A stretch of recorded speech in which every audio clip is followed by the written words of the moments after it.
The abduction happened at 3:14 in the morning, Earth Standard Time. 3 children, identical in face, identical in blood, vanished from their beds in the Colorado countryside. No sound. No struggle.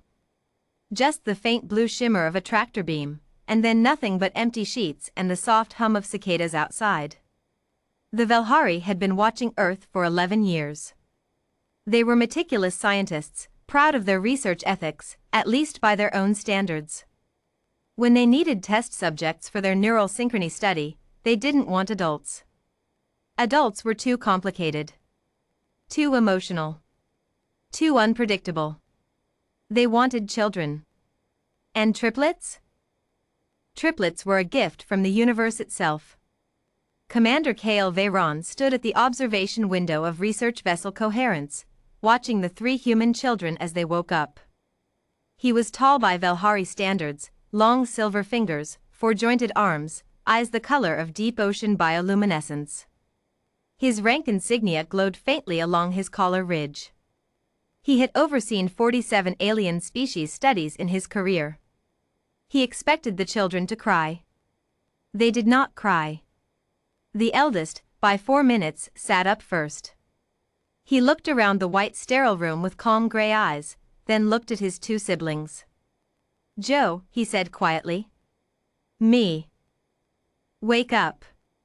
The girl, Joe, opened her eyes immediately, as if she hadn't been sleeping at all. The third me, short for Memphis, was already awake, staring at the ceiling with the focused expression of someone doing math in their head. Their full names, were Joe Cross, Memphis Cross, and leading them, Noah Cross. 12 years old. Born on a Tuesday in a hospital during a thunderstorm. Their mother always said lightning had gotten into their blood. Commander Veyron leaned forward slightly. He activated his translator implant. "Do not be afraid," he said through the speaker in a calm, even tone. "You are guests aboard our research vessel. You will not be harmed." Noah looked directly at the observation window, directly at Veyron, though the glass was one-way mirrored. "You drugged us and took us without permission," Noah said flatly. "That's not a guest. That's a prisoner." Veyron blinked his secondary eyelids. Perceptive. The Velhari were not cruel. That was the honest truth. They fed the children well, strange food, but nutritious. They kept the room warm.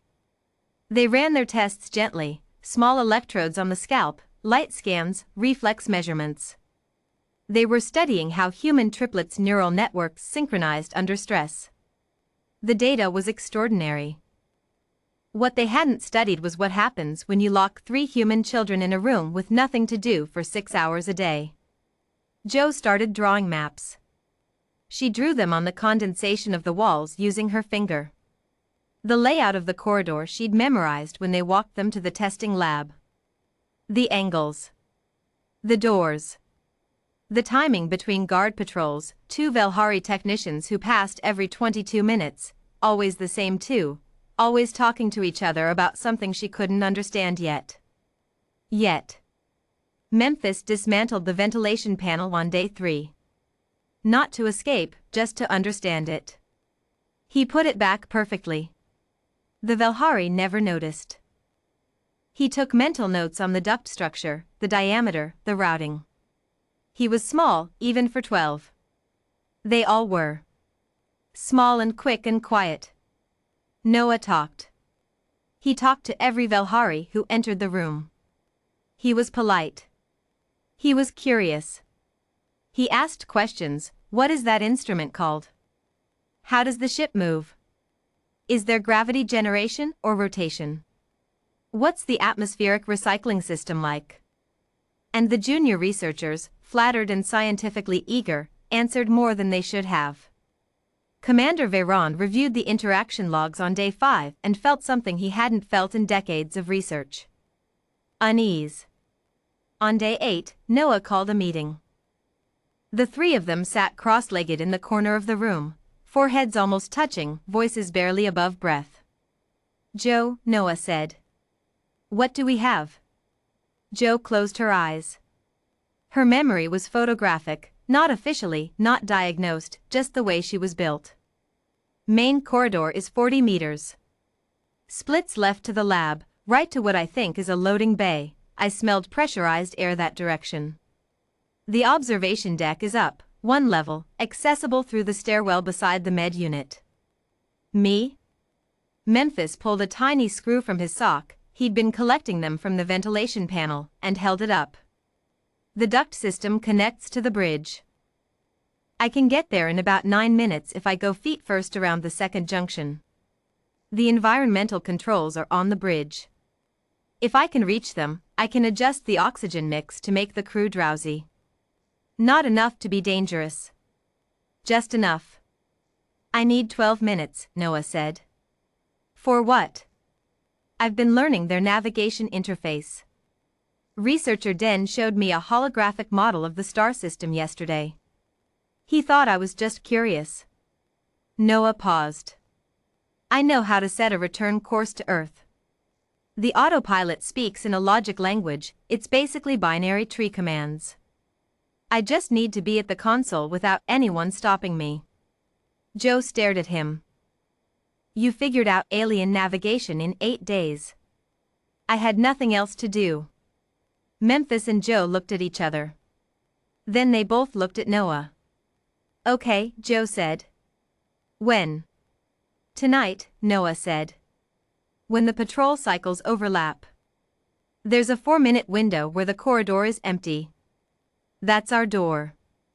Commander Veyron was in his quarters reviewing neural synchrony data. The results were spectacular, genuinely the most significant findings of his career, when the alert chimed. Environmental anomaly, oxygen reduction 7%, bridge sector. He frowned. Probably a filter fault. He flagged it for the engineering team and went back to his data. 2 minutes later, a second alert. Unauthorized console access, navigation deck. Veyron was out of his chair before the chime finished. He moved fast through the corridor and past the children's room. The door was closed. Locked. He didn't stop to check it. He should have stopped to check it. When he burst onto the bridge, Noah Cross was standing at the navigation console, fingers moving with terrifying confidence across the holographic interface. The boy didn't even flinch when the door opened. I'm almost done, Noah said calmly. Step away from the console, Veyron commanded. In about 40 seconds, you can have it back. 2 security officers moved toward Noah. Memphis dropped from the ventilation duct directly between them, scattering the small handful of screws he'd saved across the metal floor. The officer's 4-toed feet slipped on them, not hard falls, not injuries, just enough, and Memphis was already rolling clear. Joe came through the bridge door behind Veyron, having shadowed him the entire way without him noticing. Commander, she said, and Veyron turned. She held up the small keycard she'd lifted from his collar ridge 20 seconds ago when she passed him in the corridor. I think this is yours, she said pleasantly. I made a copy. The console chimed. Done, Noah said. He stepped back from the interface, hands raised, perfectly calm. Autopilot is set. Earth intercept in approximately 14 hours. The ship will complete the journey on its own. I've locked the override with a code I'll give you when we land. Veyron stared at him. The child stared back. You studied us for 8 days, Noah said quietly. We studied you too. The coherence entered Earth's upper atmosphere at 5:47 a.m. on a Wednesday morning. 3 UFO tracking stations lit up simultaneously. Emergency broadcasts flooded in from 6 countries. The ship landed, perfectly, gently, in the same Colorado field it had taken off from.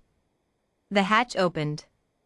3 children walked out into the pale morning light, shoes wet from the dew on the grass. Commander Cale Veyron stood in the hatchway, looking down at them. He was, and he would never record this in his official report, deeply, profoundly impressed. Noah looked back up at him.